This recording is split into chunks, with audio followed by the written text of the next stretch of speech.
Mohon maaf kalau ada yang sifatnya konfirmasi karena ada beberapa diksi dari saksi yang tadi berubah-ubah.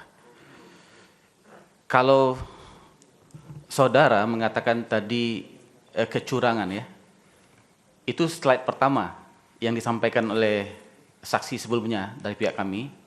Itu slide pertamanya adalah kecurangan adalah bagian dari demokrasi.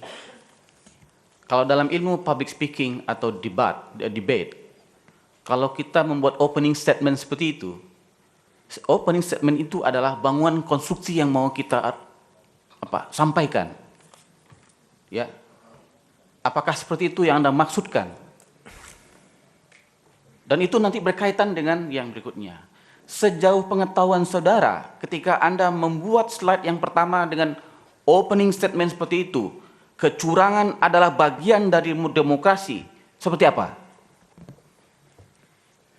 Jadi pada saat penyusunan dulu, situasinya tidak seserius ini sebetulnya.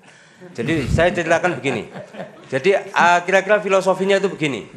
Anda batuk, mau batuk kering, batuknya minum konidin. Gitu. Nah, kira-kira gitu. Jadi ini kecurangan, jenisnya ini. Jadi dalam pemilu itu ada kecurangan. Jenisnya kecurangan sebelum, kecurangan hari H, kecurangan pasca pemilu. Dan itu harus kalian antisipasi. Pakai apa?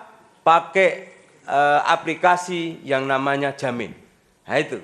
Jadi filosofinya waktu itu sederhana. Runtutan materi itu disampaikan agar apa? Peserta memahami bahwa dengan cara pengorganisasian saksi dibantu dengan aplikasi Jamin, maka akan tercipta pemilu yang terhindar dari kecurangan. Gitulah. Nah, kesimpulannya, jangan dibalik. Kalau dibalik bahaya. Bahaya. Karena kalau dibalik kan bahaya. Anda minum konidin maka Anda batuk, ini jadi bahaya namanya. Oke, baik ya. Saksi ini memang lucu ini ya.